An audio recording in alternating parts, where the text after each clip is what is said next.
Thank you very much everyone for joining in this 1 hour time. It's a little constrained by time, but nevertheless, we'll be talking about the big data problem. We'll look at how does the Hadoop ecosystem comes to the rescue. what are the various components in the Hadoop 1.0 architecture. We'll look at their limitations, and then we will talk about the newly introduced the Hadoop 2.0 architecture. We'll see how does Hadoop 2.0 architecture overcome all the challenges in the Hadoop 1 architecture. We'll have a small quiz at the end if the time permits to reinforce your learning of this session. Now, if you have to ask questions and the class recording, everything will be available. We are live available on Twitter right now, so you can anything which you tweet with hash ask Edureka, we'll be answering that. You can follow us on Twitter at Twitter handle Edureka.in, and like us on Facebook as well. So without any further delay, let's get started. Let's look at what is this big data problem is. Okay, so over a period of say last 10 odd years, this the challenges started coming because of the size of the data which was growing, ever growing, and the nature of the data which was coming in. Now earlier we had transactional data, we had data which was very, very structured. Now if you look at all these pictures here, these denote the kind of data we are handling today. I'm sure all of you who are sitting in this class have seen these kind of some of these use cases you would have seen in your organizations as well. Now, Twitter is a source of huge amount of streaming data which keeps on coming. The kind of tweets we keep on getting, that's streaming data, and the fact that all this data is not in the form of, we cannot store them in the form of tables and rows. You have to, this is all unstructured data. There are images, there are videos, there are tweets, all the text data, comments which you make, the shares which you do. So Twitter has to analyze all this data and say, you must have seen trending topics right now. Nowadays, I mean, if you're in India, you'll see a lot of political topics are trending. If you say something about a politician, that becomes a trending topic. So how does Twitter manage all this data? How does it show you the live, say for example, how does Twitter do real-time analytics? That is one of the use cases of Hadoop. Obviously not only with Hadoop, there are other tools as well. We'll talk about them as well in a minute.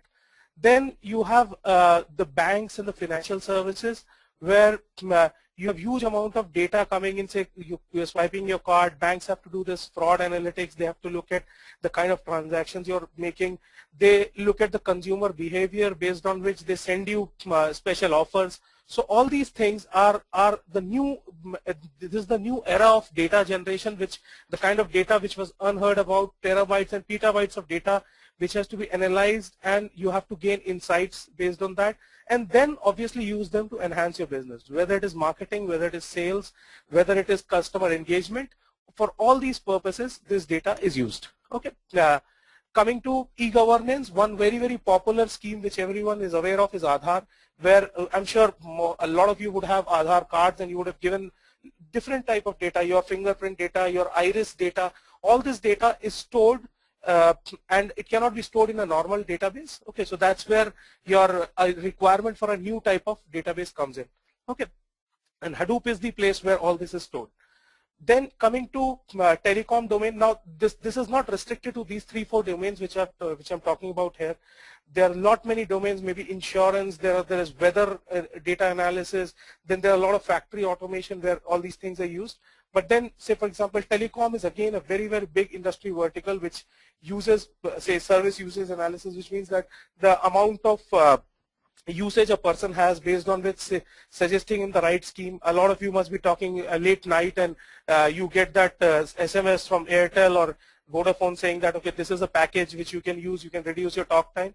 So, and then customer churn analysis, which means that, okay, if they see a drop in customers, they'll give you a new offer. So all those type of analysis is done using Hadoop at the back end. Okay, so these are a few use cases, but it's not limited to that. A lot of other organizations and type of industry verticals have started using that. I've sent a couple of blogs through Mohini to all the participants. You may read through them to get more insights on this. Any questions on this? You can keep posting your questions. We'll be taking questions at the end of the session, as well as you can send us a question on Ask Edureka, as I just said, and there'll be live expert answering them. Okay, so I'll move on. I'll look at how does, so what is common in these, right? I mean, huge amount of data. terabytes and petabytes of unstructured data coming at a large velocity and huge volume. And the common thread between all these is that you have to analyze that data, gain insights, and enhance your business. Okay, so that's what the overall. In fact, the recording of this class also gets is a example of unstructured data, and maybe TechGig will be analyzing the responses and everything based on that. They'll do some analysis on top of it. Now, if this data becomes huge, then this can be classified as big data. Okay, so let's move on and look at the. So because of this, now if you see, right, I just said in the last 10 years or so this has happened. This is what I just tried to search Hadoop on Google Trends, and this is where you see, right, from 2007 onwards, it has exploded, almost exploded. In 2014 is called the year of big data. It has been called the year of big data, and this year the huge amount of opportunities. If you look at the regional interest, you'll see the India is one of the highest there. US is obviously, I mean, it's huge there as well as other countries, Singapore, South Korea, China, all these places. India being the software hub, there are a lot of opportunities coming in India right now, and this is how it has exploded. I'll not call it growing. I'll probably call it exploded. So, and probably going forward, it will be much more than this. So there'll be opportunities. So let's look at what are the kind of opportunities and who are the people who can participate in this revolution. All of you are professionals here, so let's see what is there in for all of you. Now, how does Hadoop actually work? We'll talk about that as well. Before that, let's look at the Hadoop ecosystem. Now, Hadoop ecosystem, Hadoop is not just a tool, it's a complete framework, and it is open source. That is also one of the reasons why it has become so popular, right?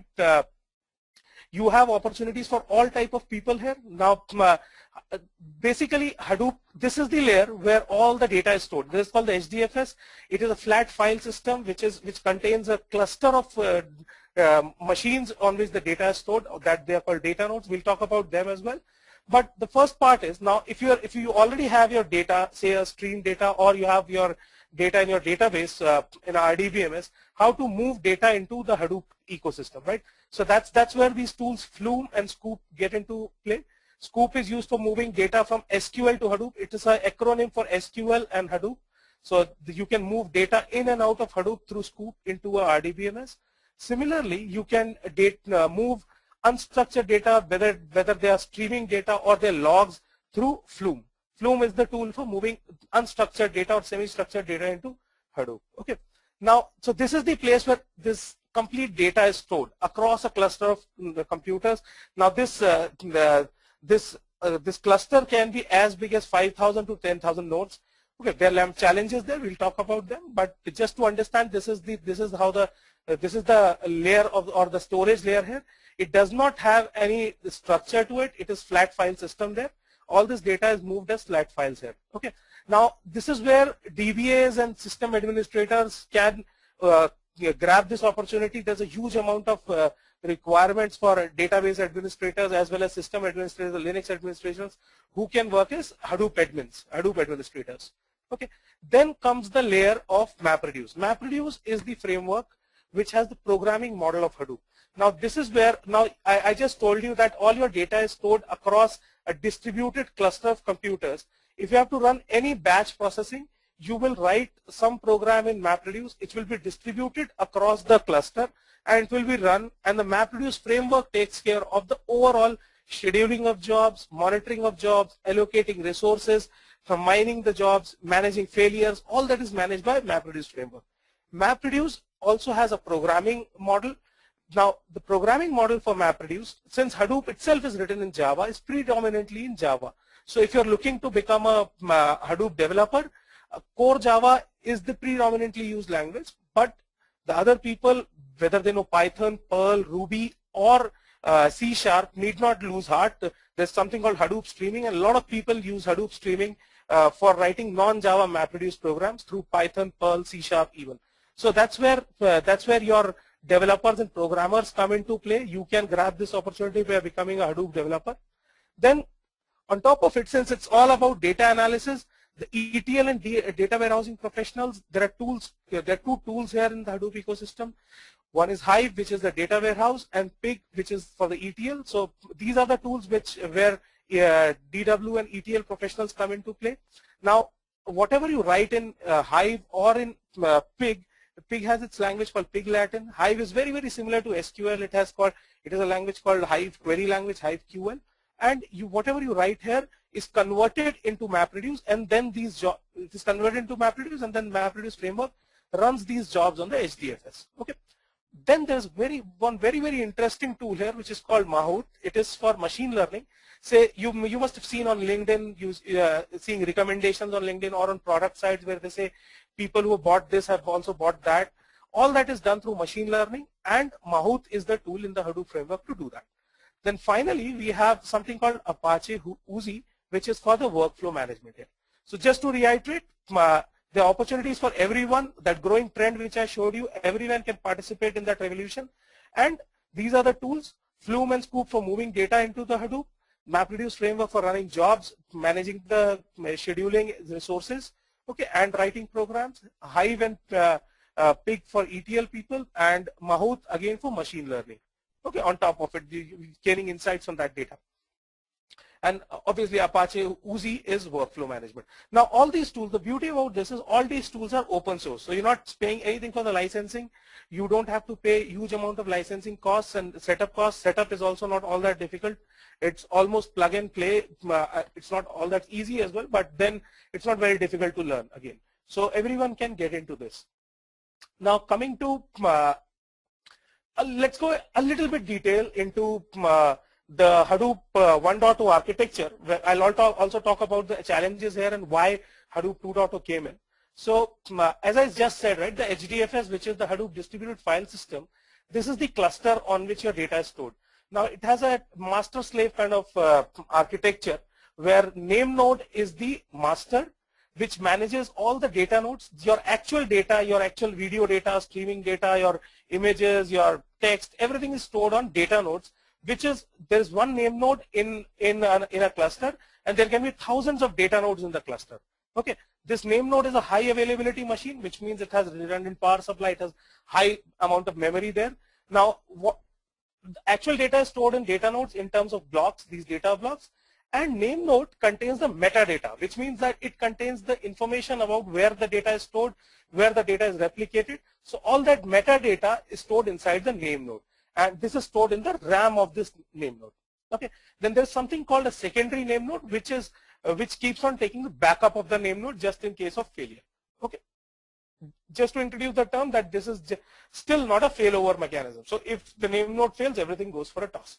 Now coming to the programming model, the MapReduce thing which I talked about in my earlier file, you have a job tracker, which is the core service or the thread which is running all the time, which is used for scheduling the jobs on the data nodes, and as well as for monitoring these tasks. Okay, so whatever task you have, whatever job you want to run on your cluster, it is submitted to the job tracker. Job tracker has a queue which will keep on submitting these tasks, scheduling these tasks to the various data nodes through a task tracker. Okay, and also keep on monitoring the job. So whether the job has failed, then allocate it to a different job. All this is done through the job tracker. Okay, so this is and finally the MapReduce program or the programming model which I talked about is a run on these data nodes, and you get this data back from this data node based on the whatever algorithm you've written in the MapReduce program through the task tracker. So these components together, the job tracker and the task tracker, are responsible for running your jobs on the data nodes and doing and whatever data you get back from that, you can do analysis over that. And the beauty here is that you can run all this in parallel in thousands of machines. So you're not restricted by your resources. You can just distribute these jobs in parallel across multiple machines, and you can get and the job tracker takes care of monitoring, scheduling, resource allocation. Everything is done by the job tracker. Okay. Now moving on. Now if you want to know more about it, I'm not going into details of this. If you want to know more about it, there is a blog which I just sent through the organizer. You can look at that. That's a good blog which gives you details about these. Okay. Next, now Hadoop was solving all these problems, right? Now what is the challenge with Hadoop? So there was a need for for re-architecting the complete Hadoop architecture. The architecture which we just saw, where we had this Hadoop distributed file system, on top of it MapReduce sitting there, and other tools, there was a need for re-architecting that whole architecture. The need came from the fact that there is no horizontal scalability of the name node. I'll go into these details and then I'll introduce Hadoop 2.0. There is just one name node in the complete Hadoop cluster. So if you have to go beyond, say, 4,000, 5,000 nodes, there is a challenge or a bottleneck which comes in. Another thing which I wanted to bring here is that the name node is a single point of failure. So for any reason, if the name node fails, okay, then your cluster goes down. Now that is something which can be catastrophic, but there is a secondary name node there, but it just keeps on taking the backup, but that doesn't come up as soon as the name node fails. Okay, so it's not a high availability system. Though the name node itself is a very, very high availability machine, so you don't have, this is a very, very rare occurrence, but then as we grow, as the importance of data comes in, as the volume of the data comes in, this also becomes a very important feature that you need to have a backup name node there, which is not the case in Hadoop 1.0.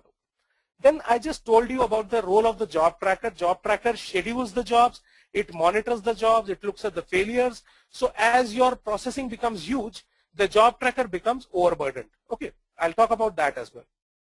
Another very, very important thing here is that in Hadoop, anything which you run is run through MapReduce paradigm, which is, it can be run only as jobs in batch mode. So if you have to run any other application on your data in HDFS, that's not possible in Hadoop 1.0. Hadoop 2.0 gets you there as well. Another very important feature which is missing from Hadoop 1.0 is multi-tenancy. Multi-tenancy means that at a single point of time, you can run only one type of job. Say, for example, you had your data stored in a Hadoop cluster, and you were running a MapReduce job. In the same time, you want to run another job on that system, that is not possible. So you can run only one type of job. We'll go into the details so you'll understand it better. For now, just understand horizontal scalability is a challenge with Hadoop 2.0 as you grow your cluster size.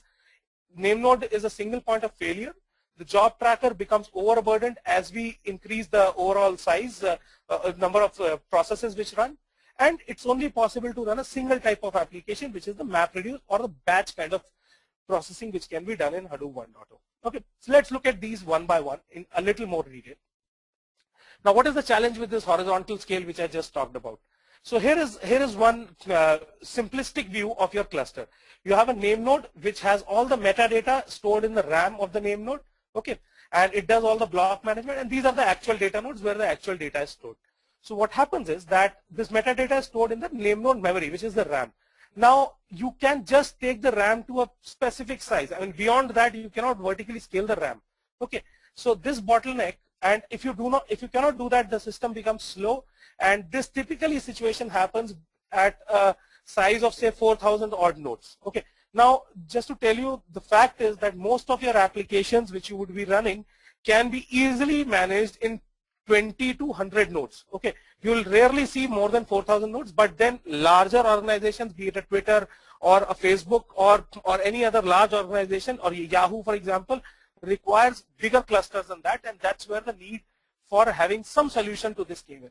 Now, if your memory becomes congested, then you will start seeing failures on your data node. You will fetch the data, it will not return back on time, and you will start seeing failures here. Okay, so that's one challenge with the horizontal scale. Beyond 4,000 nodes, if you try to challenge it further, okay, beyond 4,000 node, if you try to challenge it, scale it further, there comes a bottleneck. We'll see as we go to Hadoop 2.0 how is this managed in Hadoop 2.0 architecture. Okay. Next is the name node. I talked about the single point of failure.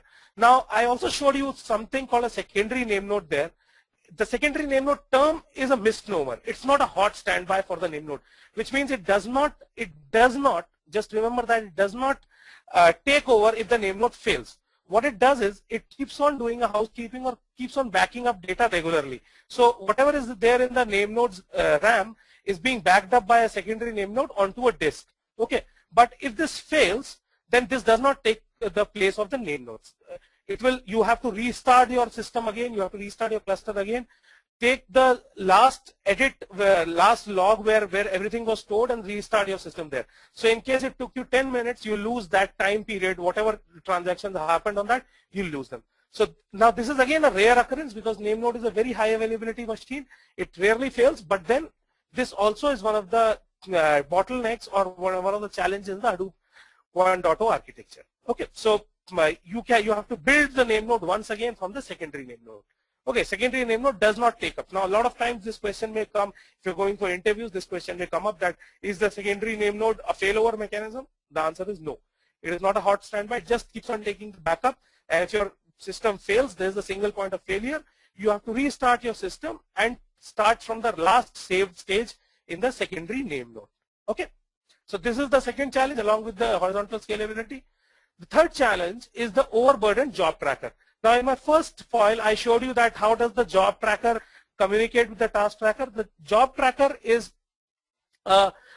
takes care of the scheduling of jobs, it takes care of monitoring of jobs, it also takes care where the jobs will be running. So all this is the job of the job of the job tracker. It runs these jobs through task trackers on each of these data nodes. Now as your number of jobs keep on increasing, the fact that it has to schedule as well as monitor becomes a bottleneck, and you start seeing that the job tracker becomes overburdened, and you'll start seeing slowness in your system. Okay, and this is just to give you a very, very high level thing, right? There are a lot of things happening inside, but just to give you a high level view because of the constraint on time, the job tracker manages, monitors, schedules, and resource allocation. Everything is done by the job tracker, and this is done for all the data nodes. You say if you have 2,000 data nodes, there will be 2,000 task trackers running here, and the job tracker will be talking to each of them. So this becomes a challenge. Okay. Then, since organizations have started moving all their data into the HDFS or the Hadoop system, Hadoop Distributed File System, what has happened is that, and I just told you, everything which you can run on Hadoop can only be run through MapReduce. Now MapReduce programming model allows only for batch processing kind of jobs. You cannot do a real-time analytics. You cannot do a graph processing.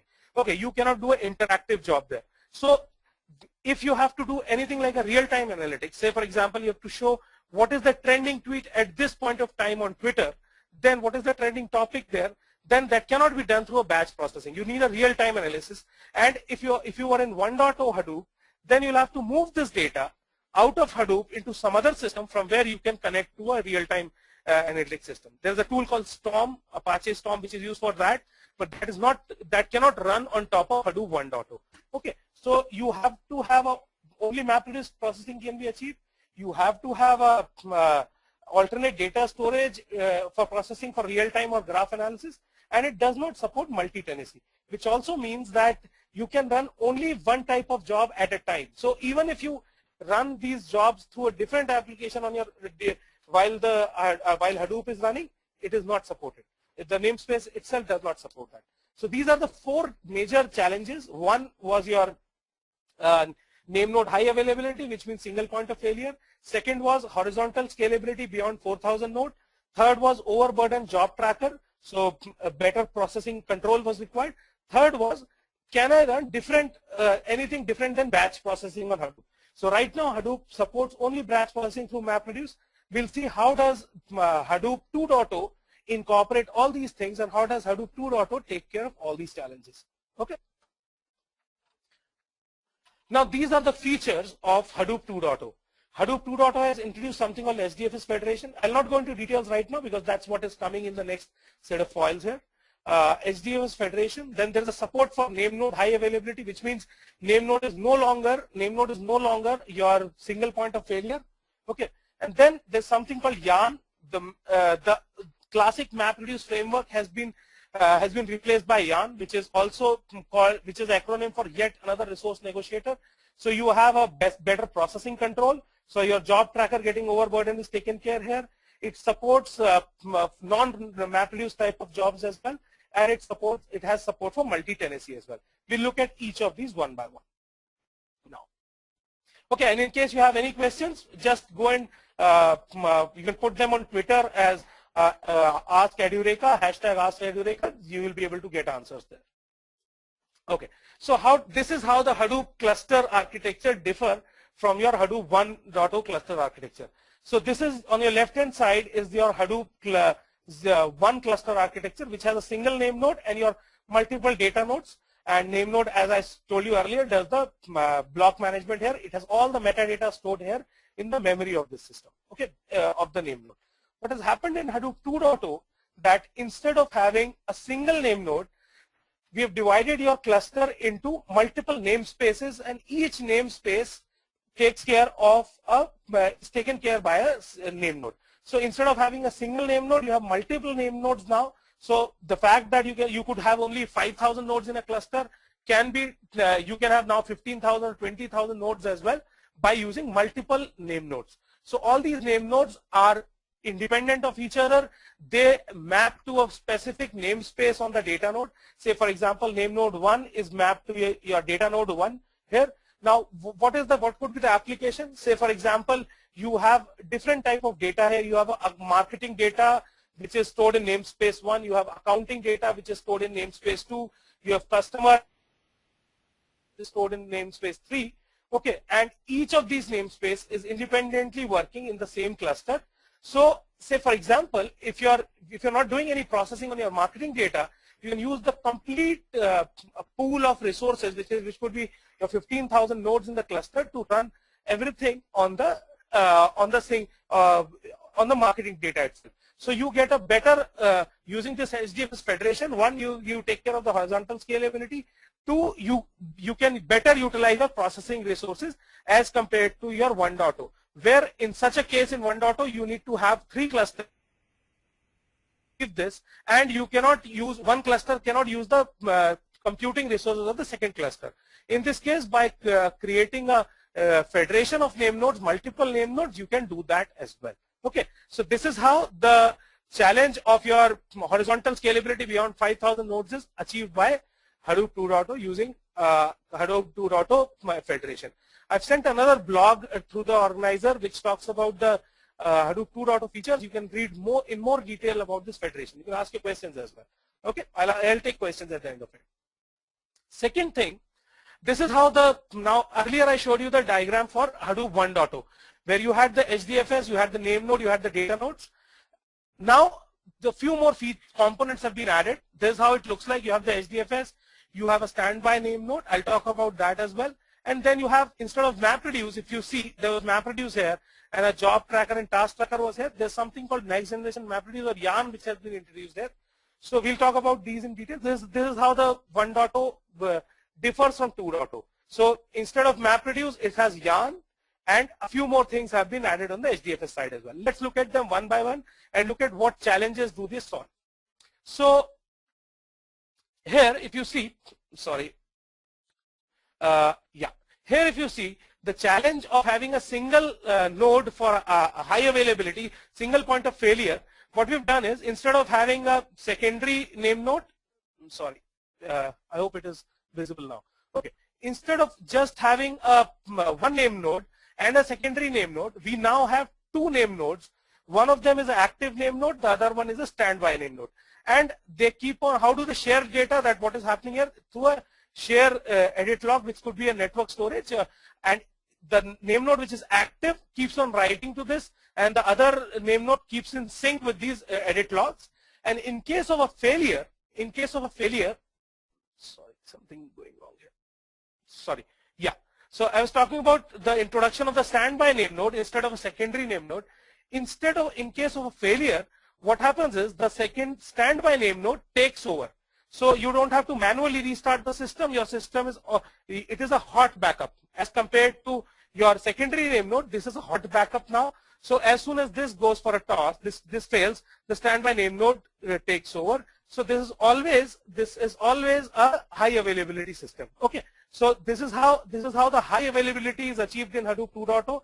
That instead of having a secondary name node which was just taking a backup, you have a standby name node which can act as a failover mechanism, which can at the same time take over. You don't have to restart your system. You don't have to you don't lose anything because all this data is synced here with the secondary name, the standby name node. Okay. Now let's look at how does the YARN thing replace the job tracker. We talked about the overburdened job tracker. So instead of just a job tracker which was doing the scheduling and the monitoring, now you have the resource manager, which has two components. One is the scheduler and then is the applications manager. So what has happened now is that instead of just having one single thing, the job tracker for doing the scheduling as well as monitoring, we've divided it into multiple components. One is the scheduler, which keeps on scheduling the jobs, and the application manager, which manages those jobs. And here, instead of a task tracker, we have a node manager, okay, where you can actually go ahead in this node manager. You can this node manager manages the running of those jobs, okay, and now you can, and it is not fixed by a number of map and reduce slots. You can run any type of job here using this container. Okay, so this is the change here as compared to just having a task tracker and job tracker. You have a resource manager, so that overburdening of job tracker has been taken care by introducing a scheduler and an applications manager here. Okay, now let's go ahead.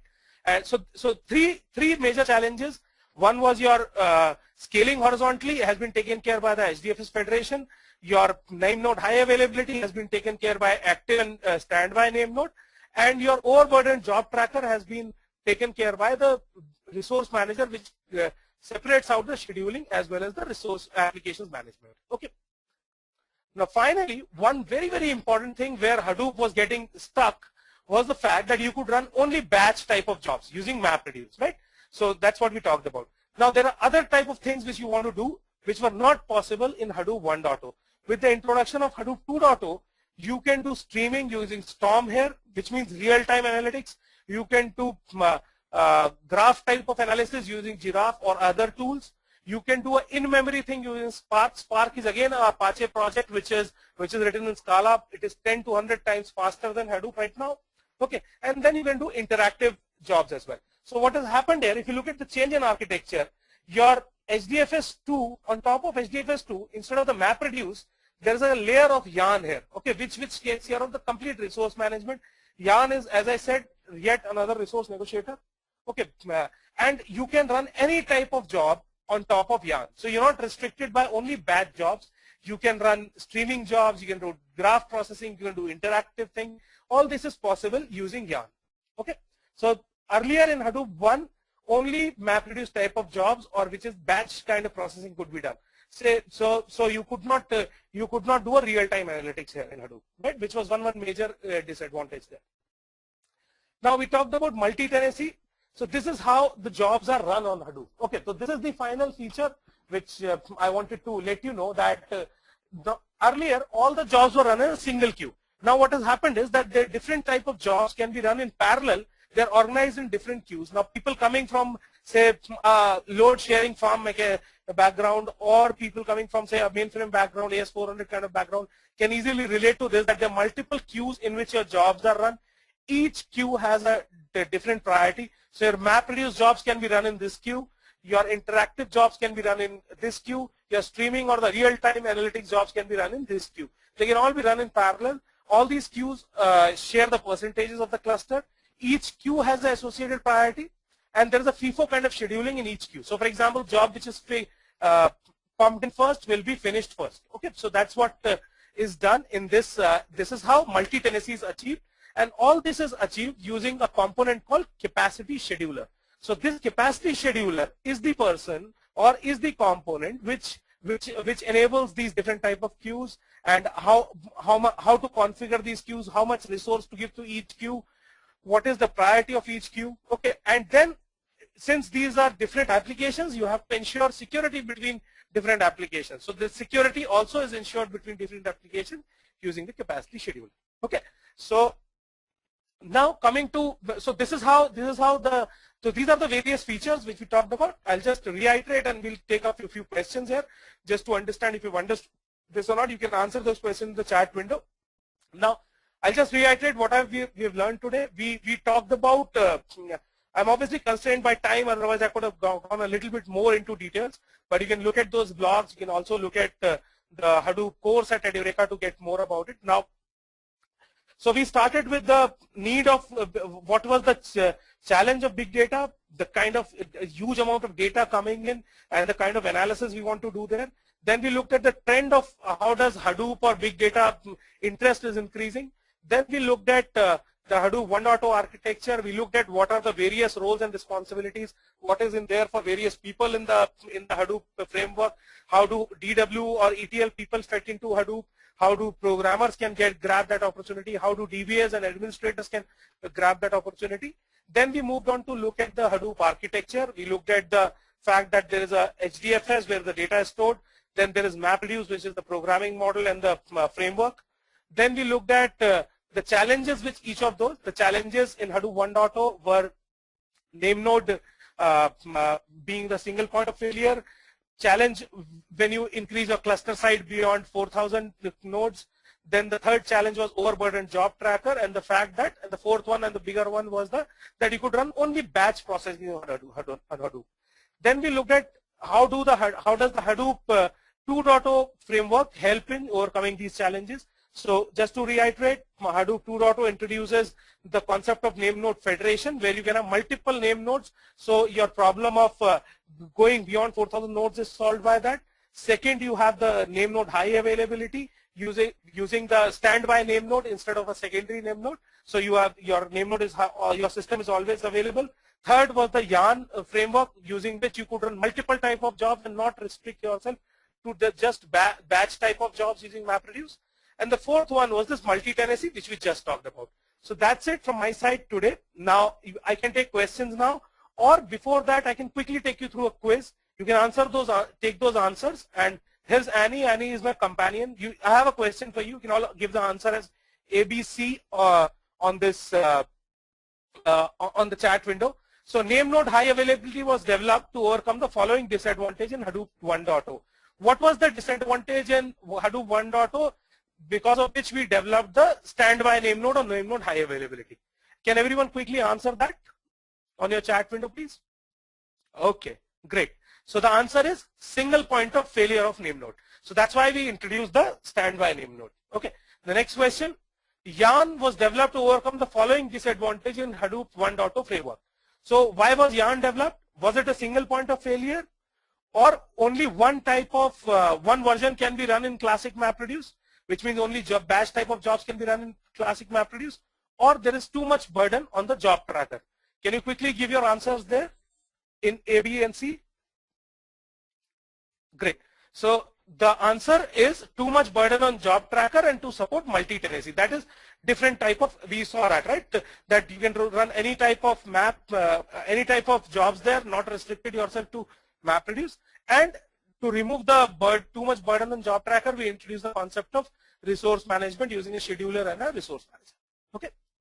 Another question, which of the following are a significant disadvantage in Hadoop 1.0? Now, very easy. I'm sure if you've understood the session, this is very easy. The answer is all three of them. Okay. Next question. Hadoop 1.x can have multiple HDFS namespaces. Is it possible to have multiple namespaces in 1.x architecture? The answer to this is false, and that's why you cannot scale beyond, say, 4,000 nodes. So with multiple namespaces, you can scale beyond 4,000 nodes. Okay. Can you use Hadoop 2.0 for real-time processing? Is that Hadoop 2.0 I'm talking about? You can use it for real-time processing? The answer is yes, you can. Though Yarn can support multiple frameworks of different workloads other than batch, you still need a tool called Storm or S4 for real-time processing. So Apache Storm is a tool which is used for real-time processing on top of Hadoop 2.0. It cannot be used on 1.0. Okay. Another question, how does HDFS Federation help HDFS scale horizontally? Can you quickly read through this and answer this question? The option 1 is reduces the load on any single name node by using the multiple independent name node to manage individual parts of file system namespace. That is the first answer. Reduces the load on a single name node by using multiple independent name nodes to manage individual parts of the system, file system. B, provides cross data center support for HDFS, allowing a clustered administrator to split the block storage outside the local cluster. So the answer to this, I'm sure everyone has got it right as well. A, which is that in order to scale the name service horizontally, HDFS Federation uses multiple independent name nodes, as I showed you in that diagram. The name nodes are federated, that is the name nodes are independent and do not require coordination with each other, but you can still use all the pools, all the resources of your cluster. So if you have a 10,000 node cluster, a single namespace can use all the computing resources, but only its own memory, its data which is in its own namespace. Okay. Now, if you've another tricky question here, if you've configured 2 name nodes to manage marketing and finance namespaces respectively, what will happen if you try to put a file in accounting directory?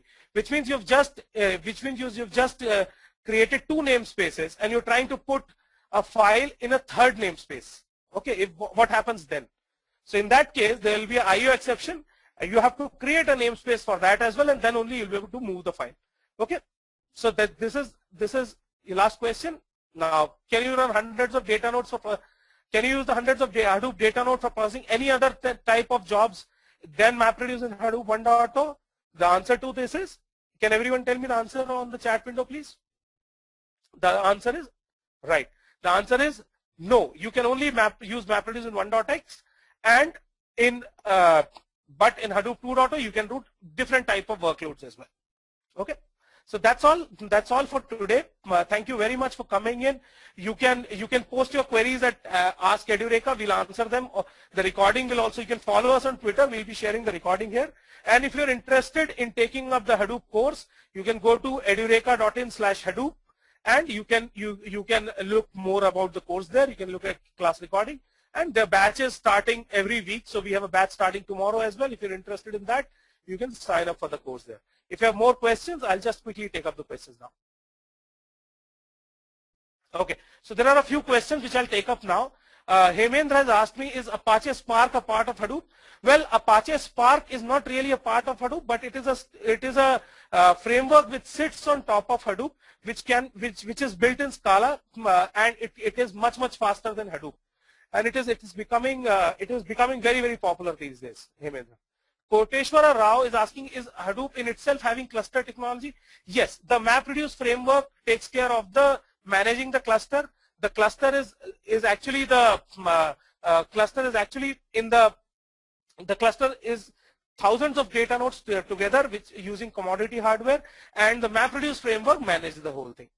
What is an application of a non-MapReduce big data application? DK asks us. Okay, so very good question, DK. So the answer to this is that MapReduce can only run jobs, so you can only do batch processing. I was talking about that, right?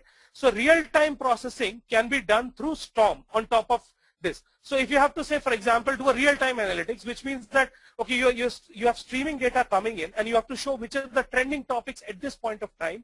Then you can use. Then you cannot do using MapReduce. You have to run something called Storm, which can be run on Yarn on Hadoop 2.0. Okay, I hope this answers your question. What is so special about Namenode? Because you mentioned that it has high availability. Sukrut asks that question. Okay, good question, Sukrut. Now, Namenode is the master node which manages the complete cluster. It has all that metadata. So it is the single point of failure in Hadoop 1.0. So you have to have a very, very high quality, high availability machine there, which can manage the whole thing. It should not go down regularly. The data nodes in comparison to that are like, they can be commodity hardware. Even your laptop can be used as a data node, which can fail. Now, we want the name node not to fail. That's why it's a high availability. Okay, can you explain multi-tenancy again? Okay, thank you, Manoj, for asking that question. So multi-tenancy refers to the fact that can you run different types of jobs in parallel on a system? Okay, can you run, say, so in Hadoop, though one is that can you run MapReduce, non-MapReduce jobs? Yes, you can do that. But multi-tenancy means that can you run a MapReduce job on the cluster as well as a Storm job or an interactive job at the same time. So if you can do it at the same time, then your system supports multi-tenancy. Okay. If you cannot do that, then it does not support multi-tenancy. So as I just explained in that foil, where there are different queues to manage different type of jobs. So this is how Hadoop 2.0 supports multi-tenancy. I hope, Manoj, that answers your question. How to set up Hadoop in my system? Okay, so very good question and very commonly asked question. Now, you can set up a Hadoop virtual machine on your system. Okay, it's all free. You can download it. You can also look at the edureka.in Hadoop blog as well. You can find a guide to actually set up the set up your Hadoop cluster. It's open source. You don't have to pay for any licenses. You can just download a virtual machine on your system, and if you have a laptop, on your laptop itself, you can do everything in Hadoop. Okay. When was Hadoop 2.0 introduced in market? Well, Hadoop 2.0, the work has been going on for some time now. Recently, maybe in a few months back, people have actively started migrating to Hadoop 2.0 DK. Okay.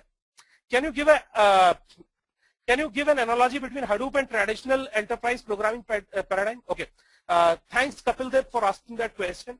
Well, see, in your traditional, if I look at it from a programming paradigm, then there are multiple ways of drawing that analogy. But if I look at it from a programming paradigm, now in Hadoop, what you do is that if you have a large job, right, you want to run it across the cluster. So you want to divide that job into multiple jobs, run it on the cluster, and then combine the results of all those things which were ran on the cluster because the data was residing in multiple places, and then combine these results and give it to a system which will be doing the analysis on that. It could be an open source tool like R where you can do analysis, you can do some machine learning algorithms on top of it. Now in a traditional system, your data is stored in a single place. You do all your jobs in that single place.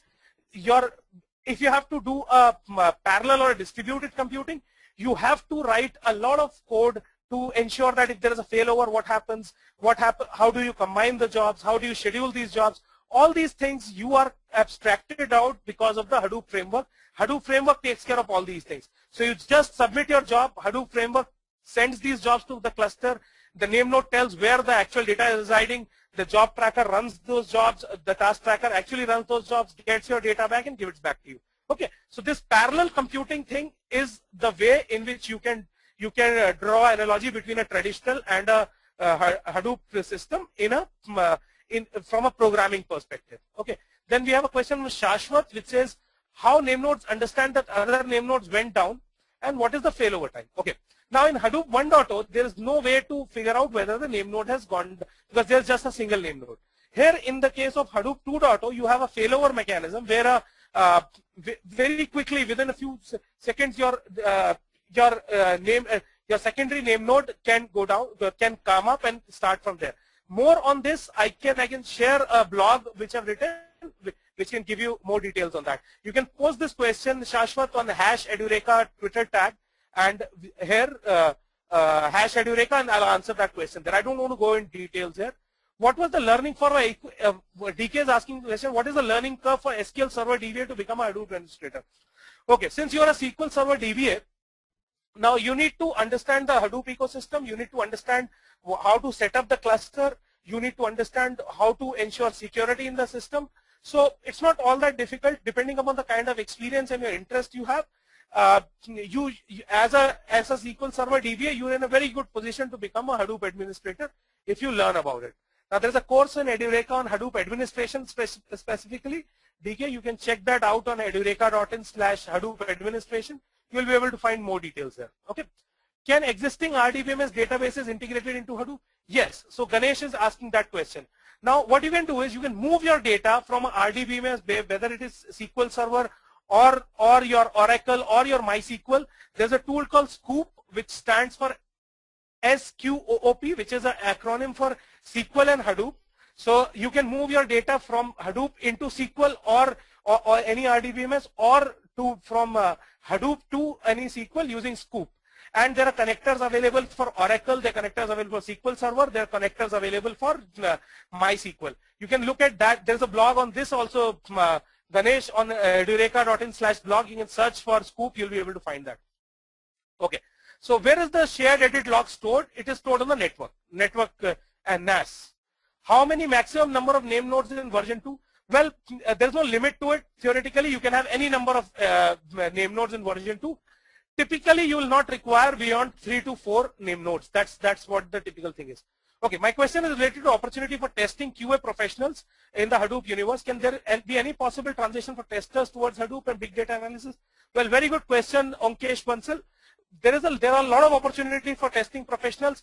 In fact, in the MapReduce framework, there's something called MR unit, which is for unit testing in Hadoop. And as a tester, you can gain mastery over that, and there are huge amount of opportunities for you there as well. As well as, I mean, as you can understand, if any domain or any technology becomes popular, testing people will have the opportunities there. But specifically to answer the question, for unit testing, there is something called MR unit in Hadoop, and the course from Edureka covers that in detail. So if you're interested, you can check that. Okay. What happens if resource manager node fails? Sherin has asked me that question. Well, there is a, as I said, right? I mean, there are multiple namespaces there, so multiple name nodes there. So that is not something which you have to worry about in Hadoop 2.0. How multiple name nodes communicate? Durga has asked that question. Well, Durga, these are multiple name nodes do not communicate with each other. They're independent entities. They are just, multiple name nodes have come into play, just that you can utilize the computing resources of all the cluster more optimally. Okay, so there's no communication between multiple name nodes. I'm very new to this technology. I just wanted to know the relation or connection between Hadoop and Big Data Cloud. Okay, good questions, Vishal. I'm sure a lot of people have that. Now, big data refers to the data which we talked about, the huge amount of non-structured, unstructured data which is flowing into your system. Hadoop is a framework to manage this data, as I just showed you in this, to gain insights from that data. And cloud comes into play. Most of the organizations would like to set up their cluster on cloud. So if you look at, say, the AWS or the Amazon Web Services, you can set up your complete cluster, including the name node and your data nodes on the cloud itself. So that's how these three things are related. Big data refers to the huge amount of data. Hadoop is the framework to manage this data and process this data, and all this infrastructure can be built on cloud. Okay, I hope this answers your question, Vishal.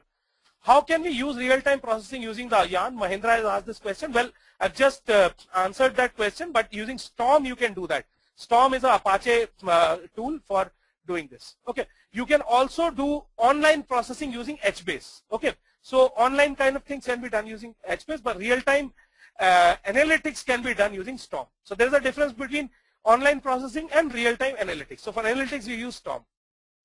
What skills are required to make a career in Hadoop data and future scope of it? Hitesha Mukherjee has asked me that question. Well, Hitesha, I'll probably take you to that file quickly where I told you about that, and that will probably be the good point to answer that question. I'm just limited by time, so I'll not take too much time here. So this is, if you can see this, so if you are from depending upon the kind of background you come from, for everyone there is something in the Hadoop framework.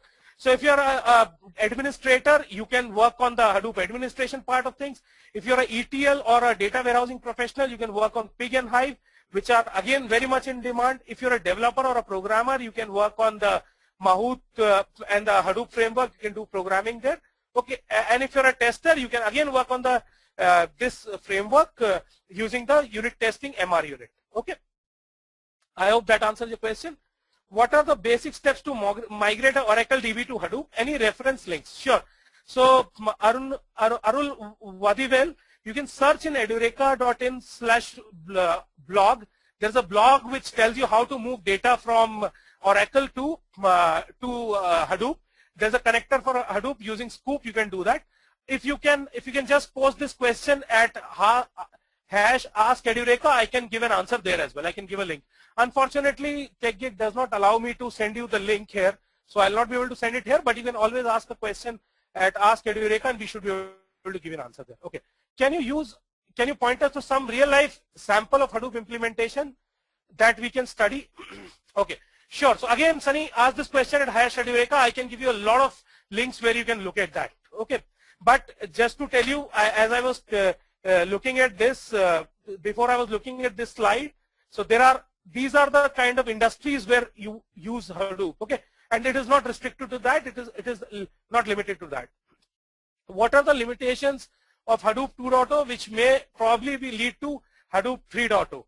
Okay, so good question, Raja, just put that question at Ask Edureka. I'm preparing a blog for that, so I will in a couple of days I'll be writing that blog and you'll get that as well. Okay, put that question on Twitter at Ask Edureka. Okay, and we should be able to answer that question as well. Okay, now is there any reading material available for Hadoop 2.0 just like the definition? Okay, definitive guide.